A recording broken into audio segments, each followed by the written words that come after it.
The sound of my brother's hand striking my 6-year-old son's face echoed through the dining room, instantly silencing the Christmas music.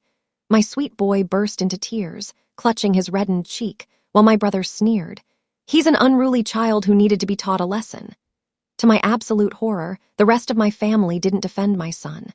They actually clapped and laughed along, nodding in agreement. They thought they had successfully humiliated us. But then, the heavy silence was broken by the sound of a chair scraping back. My husband, a high-ranking military commander who had just returned from deployment, stood up. The room went ice cold. He looked my brother dead in the eye, his voice vibrating with a terrifying calm authority, and said just 2 words, "Get out!" Their smug faces instantly froze in absolute shock. They had no idea what was coming next. My name is Tracy, and at 31 years old, I've finally learned that sharing a bloodline doesn't make someone family. For years, I allowed myself to be the invisible daughter, overshadowed by my older brother, Julian. Julian was the golden child, a man whose staggering arrogance was constantly fueled by our entitled parents. They praised his every move while treating my life choices as mere afterthoughts. The biggest disappointment for them was my marriage to Marcus. Marcus didn't come from generational wealth or corporate titles. He was a dedicated, high-ranking military commander. Because his duty frequently called him overseas, my family viewed his absences as a sign of weakness, openly mocking our relationship. For months, I had been practically raising our 6-year-old son, Leo, on my own, while Marcus was deployed on a grueling high-stakes mission. But this Christmas was supposed to be different. Marcus had just returned home from deployment just 2 days prior, exhausted but desperate to make up for lost time with Leo. My parents had demanded our presence at their mandatory hyper-formal Christmas dinner at their upscale estate, an environment designed solely to showcase their wealth and Julian's latest achievements. As snorts we walked through their heavy front doors, Leo tightly holding his father's hand, I felt a familiar cold music, dread settle in my stomach. I knew my family would try to find a way to humble us, but I never could have predicted the sheer cruelty they were prepared to unleash. The tension in the dining room was thick enough to cut with a knife. As snorts, we settled into the velvet-cushioned chairs around my parents' grand mahogany table. The passive-aggressive jabs started before the food was even served. My mother looked at Marcus with a thin, artificial smile and remarked how difficult it must be to live a life so entirely dictated by government schedules, implying he was little more than a public servant. Julian chimed in right on cue, swirling his expensive wine and loudly boasting about his company's record-breaking quarterly profits, making sure to contrast his corporate success with Marcus's modest military salary. Leo sat quietly between Marcus and me, his little eyes darting nervously between the adults. He was a sweet, perceptive boy, and I could tell the heavy atmosphere was making him anxious. He kept reaching out to touch his father's sleeve just to reassure himself that Marcus was actually there after so many months away.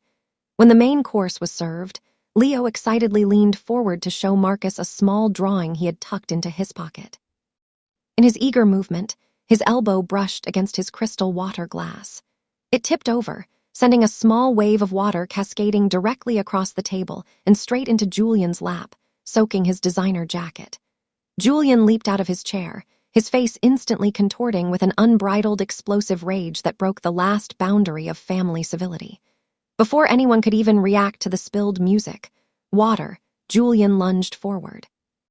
The sound of his hand striking my 6-year-old son's face echoed through the dining room, instantly silencing the festive Christmas music playing in the background. My sweet boy burst into tears, clutching his reddened cheek in absolute terror and confusion. Julian stood over him, straightening his wet jacket with a sneer, and barked, "He's an unruly child who needed to be taught a lesson. If you won't discipline him, Tracy, I will." A suffocating shock gripped me, and for a fraction of a second, I expected my parents to voice their outrage. Instead, the most horrifying betrayal, unfolded right before my eyes. My mother chuckled, shaking her head while my father actually clapped his hands together in approval. Within seconds, the extended family members joined in, laughing along and nodding in agreement. "Good for you, Julian," my aunt chimed in, while my mother added that a little old-school discipline was exactly what Leo needed since my parenting was clearly too soft. They snorts sat there smiling, completely amused by the humiliation of a 6-year-old child whose father had just spent months defending their very freedom. They thought they were completely untouchable in their wealthy bubble, totally blind to the immediate shift in the room's atmosphere. They were so busy congratulating Julian on his cruelty that they completely missed the dangerous, dark look that washed over my husband's face. The smug laughter filled the air, completely masking music, the fact that they had just crossed a line from which there was absolutely no turning back. The cruel snort's laughter was abruptly cut short by the heavy, deliberate sound of a chair scraping back against the hardwood floor. My husband stood up, his towering 6FT3 frame instantly casting a shadow over the entire dining table. The relaxed, happy father who had walked into the house an hour ago was completely gone. Snorts in his place stood a battle-hardened military commander. The room went ice-cold as his intense, unyielding gaze locked onto my brother. Marcus looked Julian dead in the eye, his voice vibrating with a terrifying calm authority music that made the crystal glasses on the table hum. He didn't yell, he didn't curse, but he said just 2 music words, "Get out!" Julian's smug grin instantly vanished, his face freezing in music, absolute shock. He looked to our parents for backup, but for the first time in his music life, their wealth and influence couldn't protect him from the sheer presence of a man who commanded hundreds of soldiers in active combat zones. "Oh, come on, Marcus. Don't be so dramatic." My father stammered, trying to brush the incident off as a family joke. Julian was just stepping in. Marcus didn't even blink. He didn't turn his head toward my father. His piercing eyes remained entirely fixed on Julian. "You have 60 seconds to grab your things and leave this house," Marcus repeated, his tone dropping an octave. Completely shifting the power dynamic in the room, realizing that Marcus wasn't bluffing, Julian, trembling with embarrassment, grabbed his wet designer jacket and bolted toward the front door, while my parents began screaming that we were completely ruining Christmas. Without waiting for another word from my screaming parents, "Music!" Marcus gently lifted Leo into his arms, and we walked out of that house, music, leaving the remnants of their ruined dinner behind. But the nightmare ended when the front door slammed shut. By the time we reached our car, my phone was already vibrating violently in my purse. Over the next 48 hours, it exploded with a relentless, toxic stream of text messages, music, and missed calls from my parents, siblings, and even extended family members. The messages were dripping with venom. My mother demanded that Marcus issue a formal apology to Julian for humiliating him in front of everyone. Music, claiming Marcus's military aggression had no place in civilized society. When I refused to respond, the tactics shifted from anger to financial extortion. My father sent a cold, clinical email threatening to completely sever my ties to the family business, where I held a silent partnership, and explicitly stated he would rewrite his will to cut me out of my inheritance entirely music, if I didn't fall in line. They truly believed they held all the cards. In their minds, music I was still the dependent, insecure daughter who would willingly sacrifice her own son's dignity just to maintain access to their wealth. They thought the threat of financial ruin would bring me to my knees, music, begging for their forgiveness. What my entitled family didn't realize was that their desperate threats were about to backfire music, completely. They were so blinded by their own arrogance that they couldn't see they had just handed us the perfect motivation to look deeper into their precious empire. Marcus didn't rise to the rank of commander by making reckless moves. Music he excelled at strategic planning.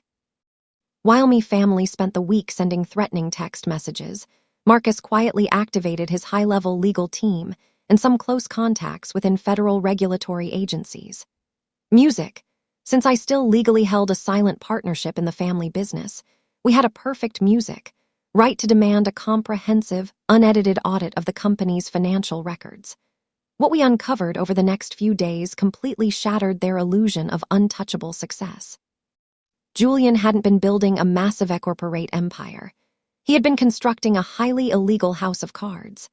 The detailed forensic reports revealed that Julian had been systematically forging my signature on high-risk business loans, using my share of the partnership as collateral to cover up massive personal losses from a secret, out-of-control gambling habit. Worse still, His desperate schemes had dragged my parents' entire enterprise into active tax evasion and fraudulent government contracting. They had been intentionally cooking the books for years, fully confident that their social standing and expensive lawyers would protect them from ever facing any real consequences. As I sat at our kitchen table, looking through the overwhelming mountain of legal evidence, the realization washed over me. My family thought they were going to ruin me financially by cutting me out of a fraudulent inheritance. In Snort's reality, they had unwittingly handed us the exact ammunition needed to completely dismantle their smug lifestyle. Music, the very brother who had arrogantly slapped my 6-year-old son at Christmas dinner, had left a paper trail of white-collar crimes that carried mandatory federal prison time.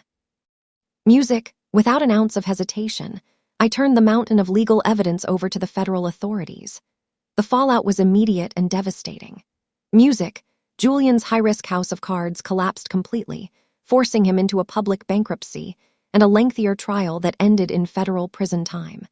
My parents lost their precious estate and their entire social standing just to pay off the massive fraud penalties, realizing too late the cost of their arrogance. 3 months later, our lives couldn't be more different. Tracy, Marcus, and a happy, thriving Leo are now living a peaceful life completely free from that toxic family dynamic. Now, Music, I'm curious about you who listened to my story. What would you do if you were in my place? Would you have dismantled the family business? Comment your thoughts below. Thank you for watching until the end.